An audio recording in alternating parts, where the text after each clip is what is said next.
So yeah, so thanks everybody Nice. for joining. I'm sure as everybody, if you haven't been on the calls yet, my name is Shauna Forbes. I'm the Director of Player Development for USTA New England.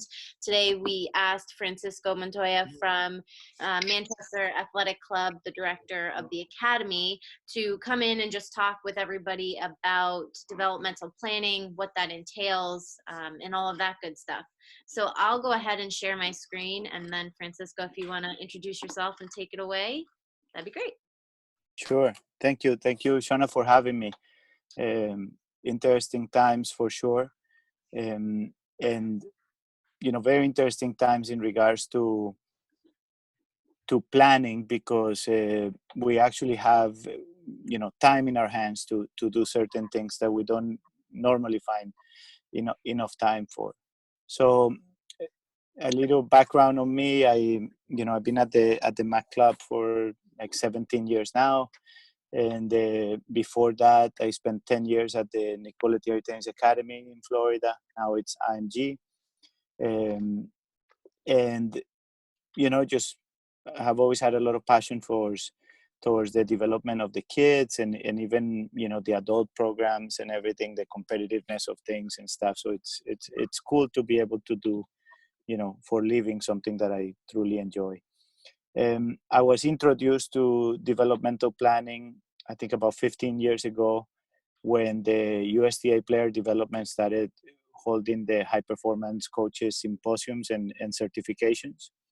And Paul Lovers and Ann Pankhurst made it so that what we had to submit in order to graduate from the program or to get certified was a developmental plan of a particular player. Everything was very new for everybody, and there was no particular model to do it. They just said, think about one of the kids that you have a lot of a relationship with, and they gave us some guidelines, and they said go play with it. And so I did it. At the time, I did it with a player that trained with us. Her name is Veronica Corning. She's now out of college. Obviously, she was 13 at the time. She played for Northwestern University, and we did the whole planning, and it was cool. It was a really cool exercise, actually. So to give you a little bit of background on that stuff, in my years at the Nick Bollettieri Academy in Florida, one of the head coaches, and he's still there, and he's one of the big guys there. His name is Jose Lambert. Jose sort of had a philosophy that, that if we wanted to be good tennis coaches, we needed to make sure that we try to stay away from doing too much office work and too much writing and too many reports and stuff, and we spend the majority of our time really developing the kids. So that's always stuck by me, those words from Jose.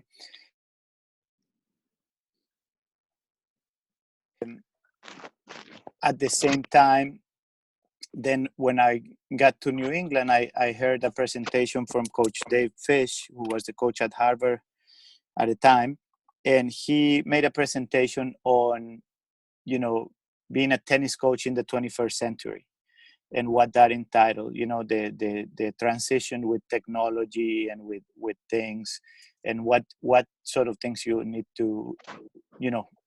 to grow out of from being a player that played in the 80s and the 90s, and a tennis coach, and then transitioning into the 21st century. So I think that between the two of them sort of establish my thoughts and feelings towards this thing. And then when I hit the USTA Player Development Program, and they came with that, it sort of started making a lot more sense on why, on how to apply, sort of just a modest amount of time to the paperwork, and yet make the transition into being the coach that is needed out there today. So that's a little bit of the background on that. I wanted to go through, so when a couple of things on developmental planning. One is in New England, for the most part, we have kind of like two different type of students. We have some students that are kind of full time. They're always with us training. We see them 5-6 days of the week. We're very engaged in everything. And then as a normal thing, we also have some students that they shop around a little bit. So they might be students of us on Mondays and on Wednesdays, but they're also parts of different programs on in other capacities. So I recommend the developmental planning for the players that are sort of more full-time with you as a coach, and that you're really going to be more attached to every decision that is made. For the other players, for the ones that are sort of part-time students of you or your program, I recommend another thing that the USTA does, that is simply the identifying areas of focus. So if I have a player that works with me 2 times a week, but he also works in other places, all I'm going to do is outline 2 areas of focus, and I'm going to tell them these are my areas of focus. This is what we're focusing on for the next few months. This is what we're going to go after. We're going to make sure these things improve. And you're keeping a good relationship, and you're giving the best you can, and you're getting and you're making an impact on that player. But it will also keep it a little bit less controversial in regards to who else they're working with at the time.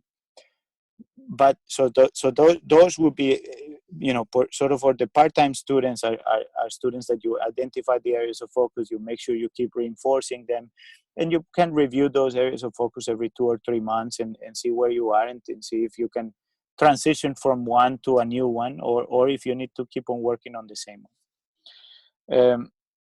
When you go back to the students that are primarily working with you, when those students that are primarily working with you or in your program, you can take the time, and you should take the time to outline maybe once a year a little developmental plan. A developmental plan, which is to me, what is created with me with those players is a little bit of accountability from myself, a little bit more accountability from the player, and is build a little bit bridge and clarification of things with the parent. Because the more that you ask around worldwide to common denominators on top players and players that go very fast, is that the parental involvement is always there. So to try to take away the parent out of the equation, I don't think is the right approach, unless you do have some crazy ones out there that you need to tell them to step away. But for the most part, at least the way we do things is, the feedback is welcome, and their role is there, and it is there for a reason. So that's very important. I'm gonna go. Here's a little sheet that I use for some of our players on the developmental plan of things. Shona, you're welcome to share this with the coaches later on if they want a copy of this. This is a player. Her name is Megan Kelly. She was born in 97, so she's 23 now, but she was a part of our program since she was 11, 10 and a half, 11. And 2 years ago she graduated from, or no, a year ago she graduated from UVA, where she finished playing her last year. She played number 1. She was a really good player and just a really good kid, and some of you might be familiar with her because she was just a good kid across the board, and had a really good college career, and had such a good college career that she decided to try to go into college coaching. So right now she's the assistant coach at Ball State University while she does her master's, and she tries to pursue that career as well. So I did this. I think this developmental plan was done in 2011 or 2012. So she was 14 at a time, 13 or 14 at a time. We're still, primarily focused on the New England tournaments and on qualifying for, the usual zonals and the in the national tournaments, but we still hadn't gone to play an ITF tournament. We still hadn't, done anything crazy. This was just a good kid who was very committed, who the family was very committed, and that we had an opportunity to make an impact. So we wrote a developmental plan for her. If we go through the developmental plan, we start, with going back to my point, that the first thing is the team leader of this plan. The team leader was her mother. We were going to do the coaching, but she was going to be the leader. She was going to be the one that we were going to communicate to organize the practices, to the schedules, the tournaments. Megan was 11 or 12 at a time, so we couldn't do it with her yet. I mean, and that's in that capacity. She was going to try to communicate constantly with us, because she was going to be at that time in Megan's life the one that took her to most of the tournaments. So we needed to hear from her. She needed some guidance in what to look for, and she was in charge of writing us an email at the end of the tournaments on certain things that we were looking for and how she was doing about that.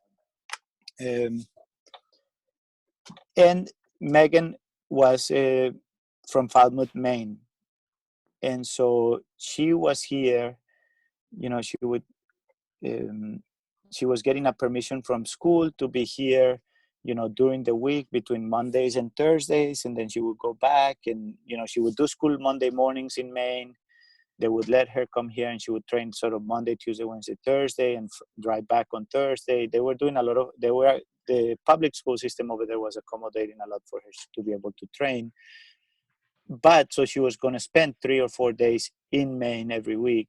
And so, Jen, her mom, was in charge of organizing hitting time and other things that she would have to do when she was over there, finding her matches.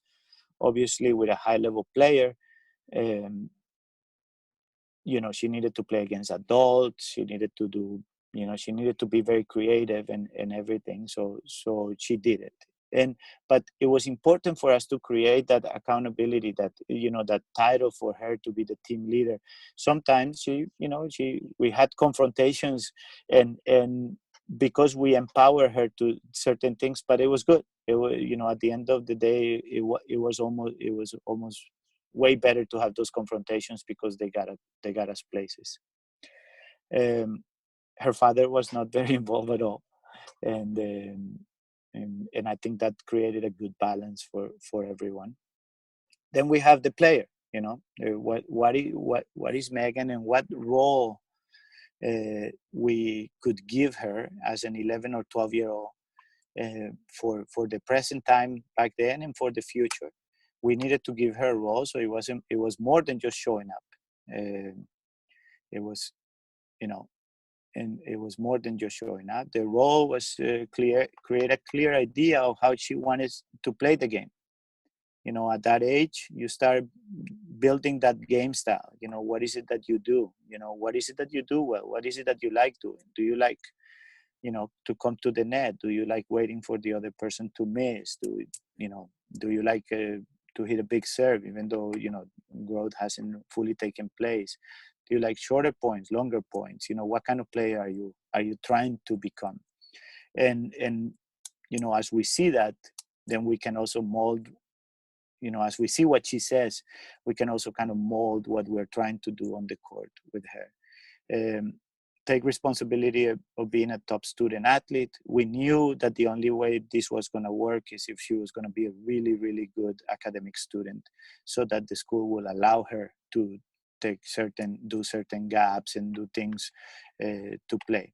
Eventually, when she went into high school, it was too hard to maintain that, and she went into online schooling, so she did her high school years online. So it changed, but it's still, she had built a base of being a really, really good student. And when she went to college, she was, very high up on her class academically, which was great. And then, she helped us set up goals, the goals of a kid. But she helped set up those goals. We wrote things down with her, and that was important. That was very important that she participated in that goal setting. Then we had the coaches roles. The coaches at the time were Celeste, who works with me and has worked with me for many years, and she's incredible. And myself, we sort of took care of the one-on-one time, and we were always in the academy sessions that Megan was at. And so it was a shared, relationship, and it was fine. I took things more on the technical side, and having a female coach around someone like Megan in those early years, I think it was crucial. She helped me navigate that transition from just an 11 and 12-year-old to a teenager, and through all that stuff. And so that was really good. And obviously Celeste is an incredible player, so that helped Megan out because she looked up to her a lot. All right, so we help set up the performance goals on the court. We work on parents, with Jen primarily, to decide on the tournament schedule, to make sure that she wasn't doing too much. We had a commitment to keep in touch with Richard Ashby from USTA National, with Jamia Jackson, who was starting to be a national coach at the time, to keep him in the loop on what Megan was doing, because we felt like Megan was what was going to have an impact on national level tennis, what was good. We set to schedule meetings with the parents. I don't know how good or not we were, but we did a pretty good job communicating. Not so much on a scheduled basis, but you can do a scheduled thing, like every 3 months and everything, so that the parents can kind of look up to that. But you also always have to kind of keep an open door for them to reach out to you. And then, maintain an organized training schedule that we felt that was targeted towards what we were going with her. In that training schedule, there's a little bit of that periodization thing that goes into play. Someone like Megan, at the time, the main tournaments to shoot for, in New England, was sectionals, and nationwide was the clay courts, hard courts, and winters and Easter Bowl. So we pretty much organize our schedule of training, focus on being at our very best for those events. And that way we could work on things, so that when she was playing local tournaments or things, we would not be in too much of a panic to get the results, even though results came at the appropriate rate, but we weren't being on a panic, because we needed to make sure that we showed up at those bigger tournaments playing our best tennis. If we go to the next point, the frequency and mode of communications, parents will provide constructive feedback from tournaments. We spoke about that. That was really good, and it was sometimes hard to swallow, if she had not done well in a tournament, and you could feel emotions or frustrations from the email that would come back. It usually had to be an email. It was better, because it was better so that you could read it twice. But it was very good, because it gave us an opportunity. As an example, Megan was the kind of player that, as a kid, when she started training with us, she had a full Western forehand grip, and we changed that to a semi-Western. But when she played a lot of tournaments, when she went to a tournament and she had to play 5-6 matches, or especially outside, sometimes she would come back and the grip was trying to slip down to that full Western again. So it was very important to get this, and it was very important that Jen kept track of that, because maybe 4 or 5 times throughout her junior career, we had to spend one entire week just feeding her balls and getting that grip back to where it needed to be. By the time she played college, she was ripping forehands, and it was because she had that semi-Western grip that allowed her to just drive through the ball. So those, that communication, so again, when it was negative, it was hard to swallow at the time. Today, I think it was crucial to what took place developmentally, because we we were not able to just put a coach on the road with her, for more than certain number of tournaments, and that's it.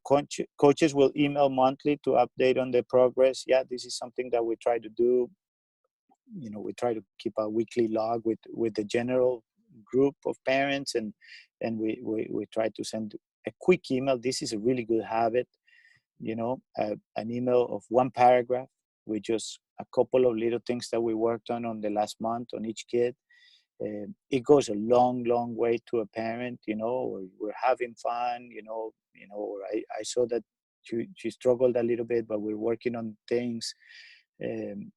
That that little one paragraph email or two paragraphs at the most that you send to a parent once a month or every 6 weeks goes a long, long way. It's really well appreciated. And like he says, try to prepare a periodic meeting with the parents. Um, since Megan, since 2012, I mean, a few years ago at the USTA convention, we were um, introduced to a new thing, because it seems like, and this is, again, coaching in the 21st century. Now there's a team of people working around the kid. There's a fitness guy, potentially there's a sports psychologist that works with them.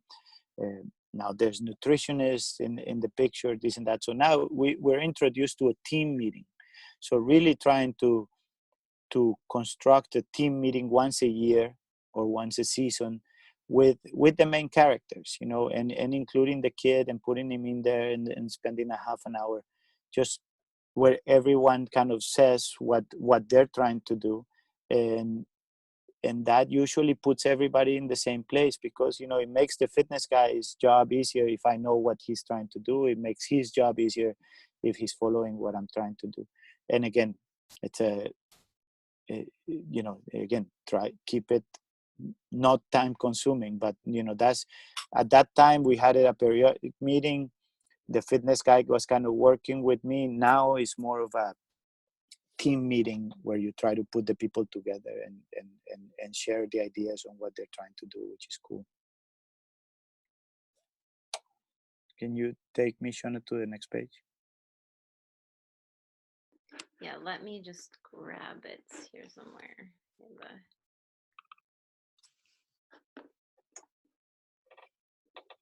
Can everyone see that? Can you see that, Francisco? Yeah, I can see it. Okay, cool. So here we go. Then this is what we outline the roles of the players. Now we go into a long-term vision. Again, you're working with an 11 or a 12-year-old. So what do you see? What do you see for the future? That's one thing that Jose Higueras is always, when he always challenges the coaches. When you see that kid, can you see that kid in 4 years? Can you see him? What do you see? You see him, you skipping balls in play, or you see him playing, at a higher level. So,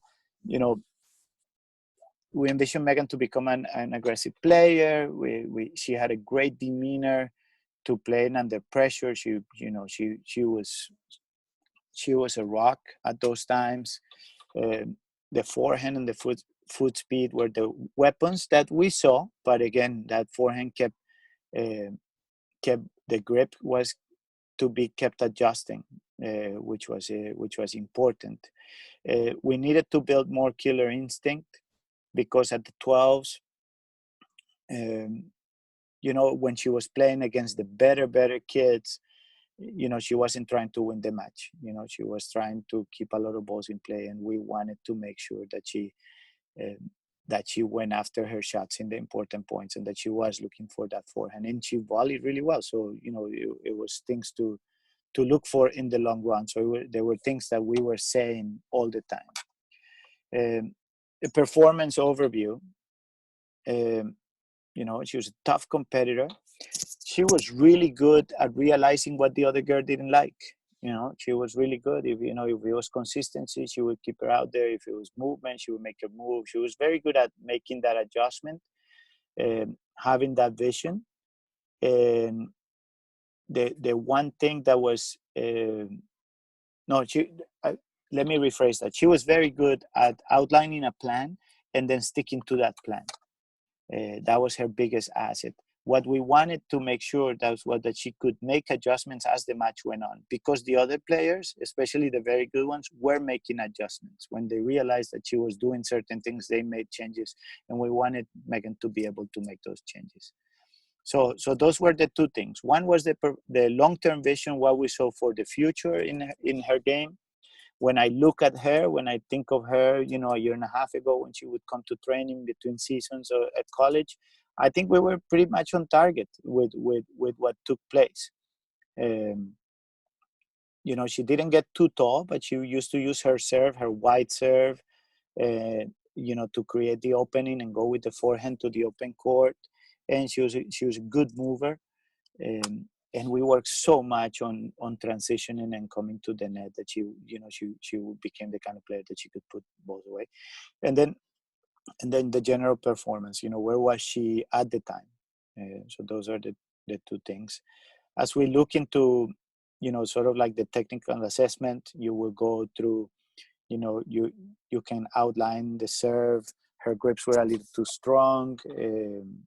I have some funny pictures of her trying to hit a serve. She had an Eastern backhand grip, so she couldn't fully drive it for a young age. You know, it was more of a spin all the time, and obviously she was, didn't have the complex coordination to get the lower body and the upper body to work together at a time.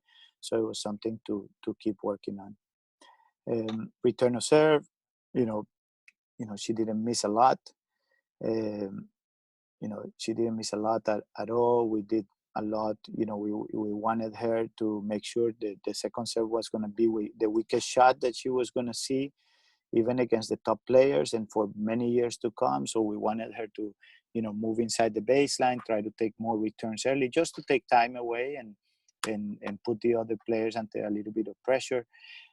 Again, these are things that, I think we worked on them. I don't think we saw results of them in the 12s, and maybe late in the 14s is when she started, doing more of these things, applying more of these things that she was training.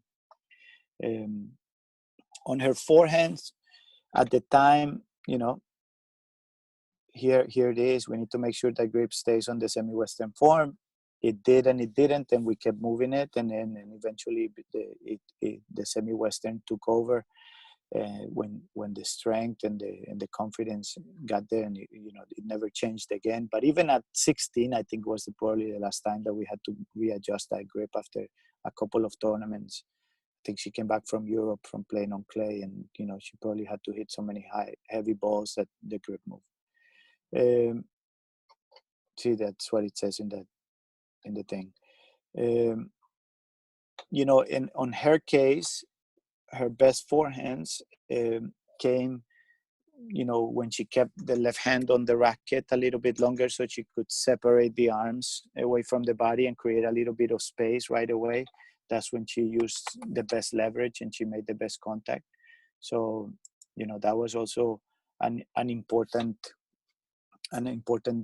tool. And that when we started working on that at that age was when the forehand started to look like it was going to develop into a big weapon, and it certainly did down the stretch. Can you help me next page?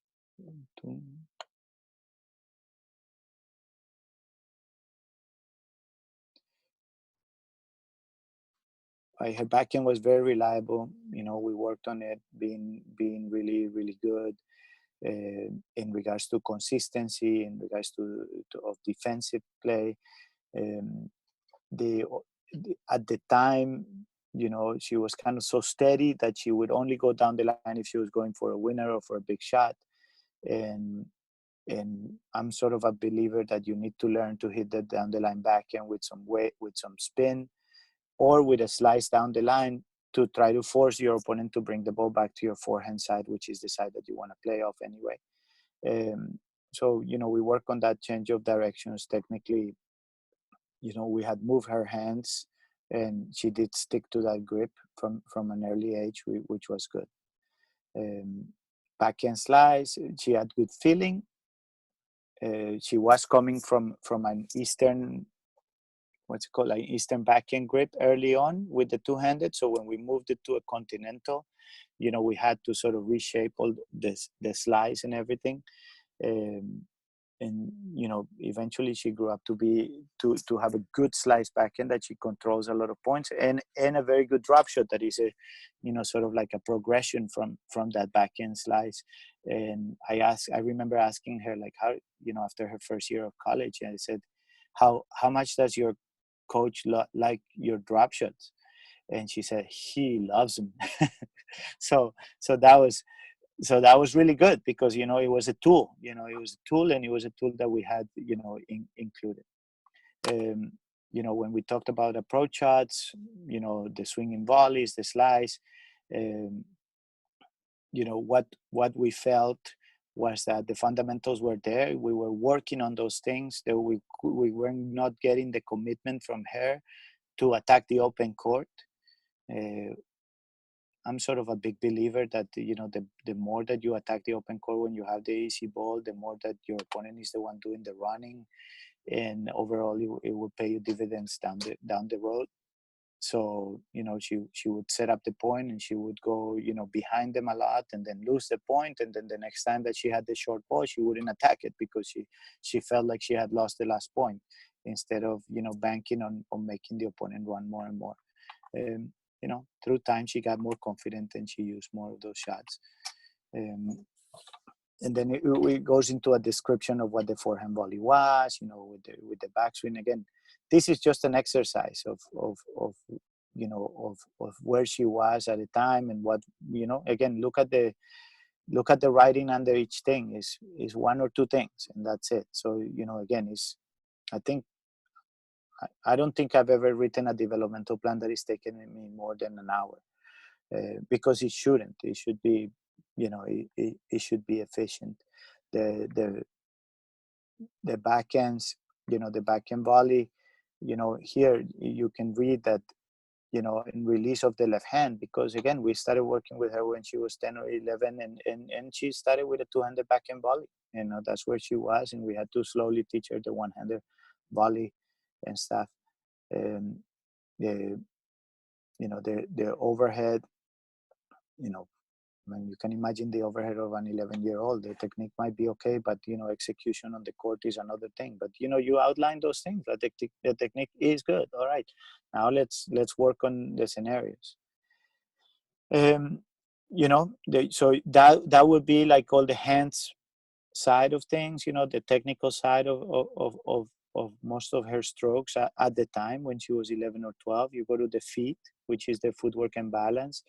We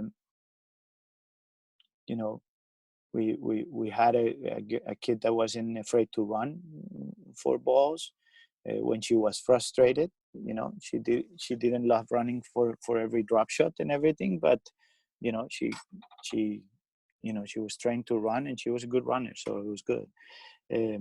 Balance was a different thing, because she was it was just a matter of strength at the time, and the strength to come back out of the corners, especially of the backhand side, was an interesting thing. You see how at the time, this developmental plan clearly shows that you're talking about an 11 or 12-year-old, because the fitness hasn't fully, taken a priority. You're building a game, sort of fitness. You're building a structure and a base, and you're building some good roots, but that's not yet a priority. You're making sure they have the game, and they have the habits to develop for the future. Then you go to the eyes and mind, which is the tactical development.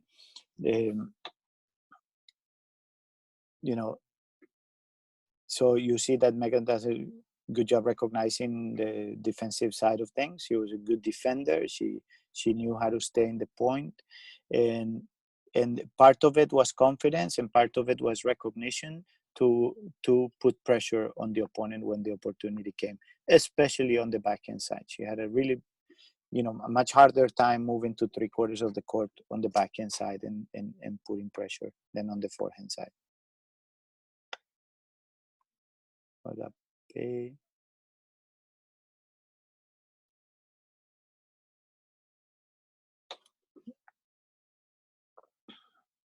She, shot selection is another part of eyes and mind.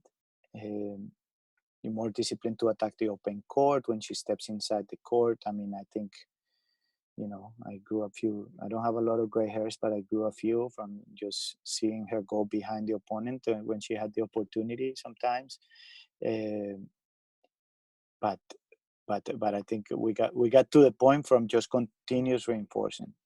And I feel like you know we did a lot of work on the drop shots, the angle shots, all those the heavy balls, and it was our intention that she would use them all, and that she would have them all.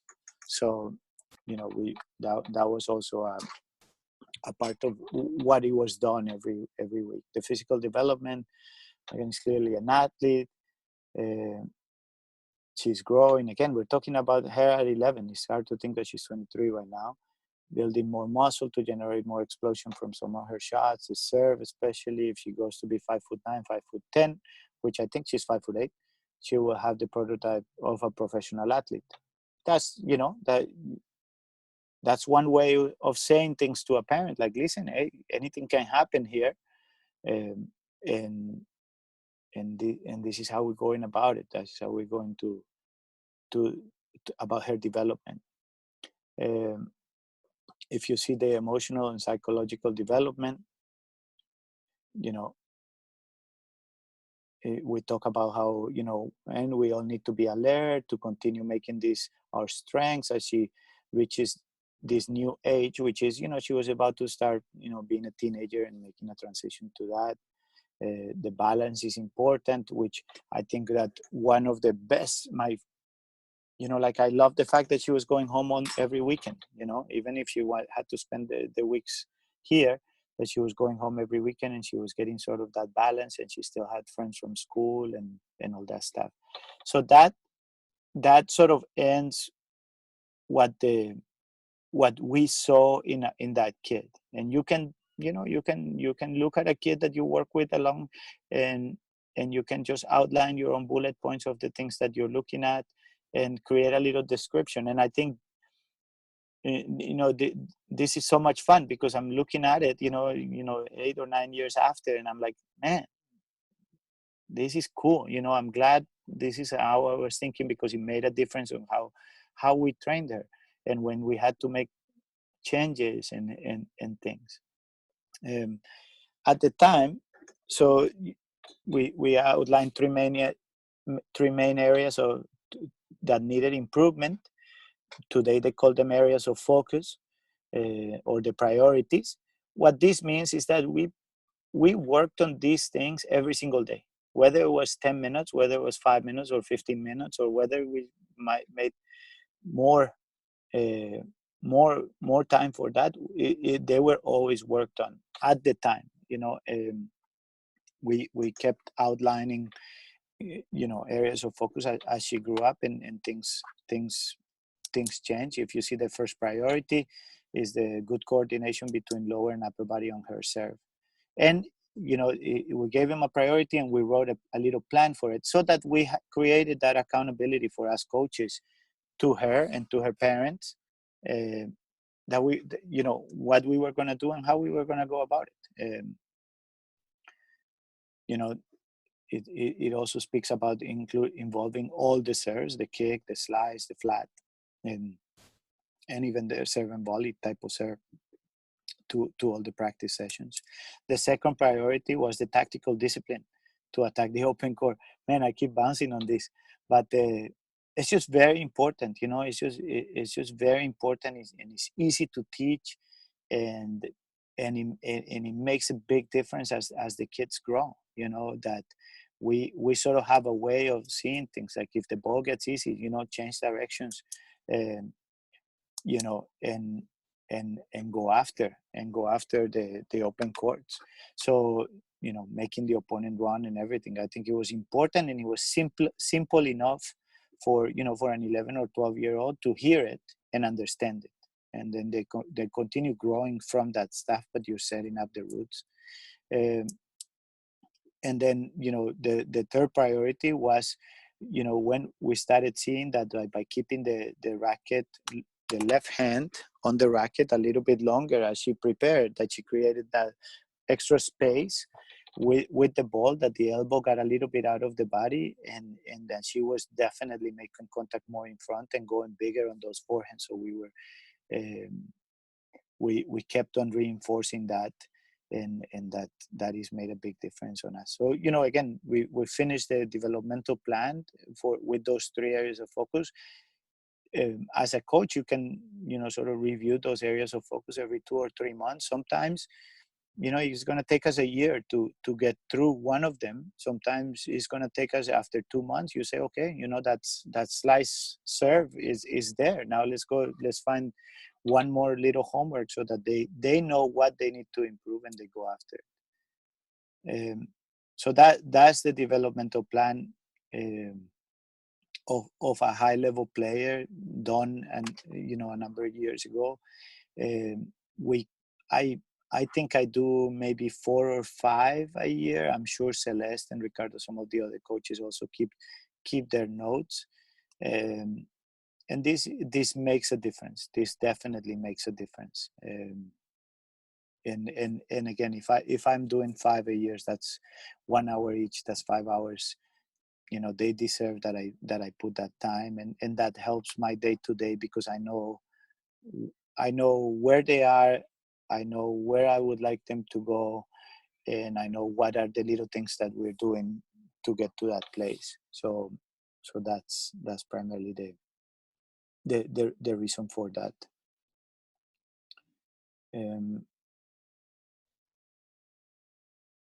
Here's a little goal setting table that I put together. This is not for Megan. I believe this was put together for Grace Joyce, who was another kid that played a lot of tennis with us. That is going into junior year at Princeton. She's a heck of a player, and this is a little bit different in regards to how she had a developmental plan aside, but we created specific goals. You know, long-term goals or up to a year, medium-term goals in the next 6 months, and the short-term goals, which is the stuff that we were working during the month. The hands, which means all the technical side, the feet, and the eyes and mind, which is all the technical. And we started including more of the fitness side, and as you can see, it's in here. I think the important thing with these goals, when you look at them, is that you don't read any of these goals, or you don't read any of the areas of focus of Megan, and in none of them it says break the top 50, or qualify for Fed Cup or anything. It's like you gotta trust that you're putting things out there that are gonna give them those chances. Those become more like dreams type of thing. And there's nothing wrong with those, but for the day to day, it's better to have these things and trust, and that's why doing that research on or within yourself to really observe them, that you believe that these things are going to give them chances to strive for those things and to reach their very best anyway. But if you read all of these, and I think this one from Grace is probably from like 5 years ago or so, there's nothing there that says, you need to be a top 10 player in the country. You need to, the goal is to go to an Ivy League school or anything like that. It's just not there. You just, like you need them concentrating on what they do on the court, and off the court training to get to those places. So I think that this makes a big difference. This little table of goals is also is very helpful. It's easy to fill. You just again, to put a couple bullet points and go after them. We're talking about a very good player right here already. Grace at 14 or 15 was you know one of the best players in the country, but still she needed to have goals. You needed to have goals to work with her. If you were just there to give her a workout, no, she wasn't going to buy it for too long. She was going to call for you to tell her why you're doing what you're doing. So yeah, I think that I have seen a lot of value. I think he's made me a better coach to have these things, to implement them, not necessarily all the time, but to have that discipline to make them a part of what I do. Um, and I love looking back. I love looking back. I mean, I think that's one of my uh, not my regrets, but makes me sad, because when on my 10 years at Boletieri, for example, like there were no phone cameras or anything like that. So we saw all these kids, the Sharapovas and the Williams and the Tommy Hazes and Kurnikovas, and they were just kids, and you were spending, crazy amount of time with them and developing and seeing so many things. And so little went into keeping track of that, and so this is made a big difference, because this is a written picture of where these kids were, and why did they become what they became, because all these things that took place. So Francisco, there's a question in the chat box for you. When you are looking at developmental plans, how do you decide who gets one? Obviously, there's those two buckets that you had spoken about, but what if there's a parent who says, well, my kid needs a developmental plan, and the kid's not really into it? How do you make those determinations? I think that is totally fine. You can. I mean, I told the parent one time, I said, listen, I'm just letting you know that your daughter, eh, she's a good kid. I really like her, but you know, she's not one of the hard. She's not top 10 in regards to the hardest workers in my program. Mm-hmm. So, like, I think that first she needs to become one of the hardest workers in the program, and then we can talk about why she lost in that match. And so you can have a conversation like that where you say, like, listen, I hear you. Like, I would love to make it, but in order for me to make it, I need to see the commitment, whether it's from the kid or whether it's from the family. Like, I don't, uh, this is more of a reward, like than a carrot. Yeah. The other question was, so Lori Riffis came in a few weeks ago and talked a lot about navigating the parent relationship. She also talked a little bit about parent meetings. Do you have those at the academy with all of your parents and setting rules and things like that, or no? I have always been afraid of those. Sure. Because you know how it is that you're going to have one or two parents that are just going to try to make it hard. um, and to a point I realized that if you're doing more of those meetings, uh, you get better at it, and then those parents also get better at it, or they stop coming because they realize that the crowd is just not for it. um, like, as an example, I've been doing um, those the RTC camps, and I've been doing a lot of the RTC camps in the New York area. And so we always have parents meetings. So we have two parents meetings at least every year, because it's two camps and this and that. And some of these kids are with the program for 3 or 4 years before they turn 14 and they go on to other things. But like, I have a relationship with those parents, and those parents come to the meetings, and it makes it better. But what I do to, maybe out of shyness or out of trying to avoid headaches, is I write parents information every single week. So every single week I write an email to all the parents, and I try to give them education through that. And I try to be very consistent with that weekly email to the parents. And because of that, I feel like by the time they come to me, they're softer. They've softened because they have heard it. Like, Yeah. Like, I've been telling you guys, like if if your kid is making close calls, like, like you're gonna get in trouble, like it's like a kid is gonna get in trouble. And I've said it, and I've said it a million times, like, okay, listen, now you gotta take a little bit of ownership from that. Yeah. But so I think, I think parent education is very important.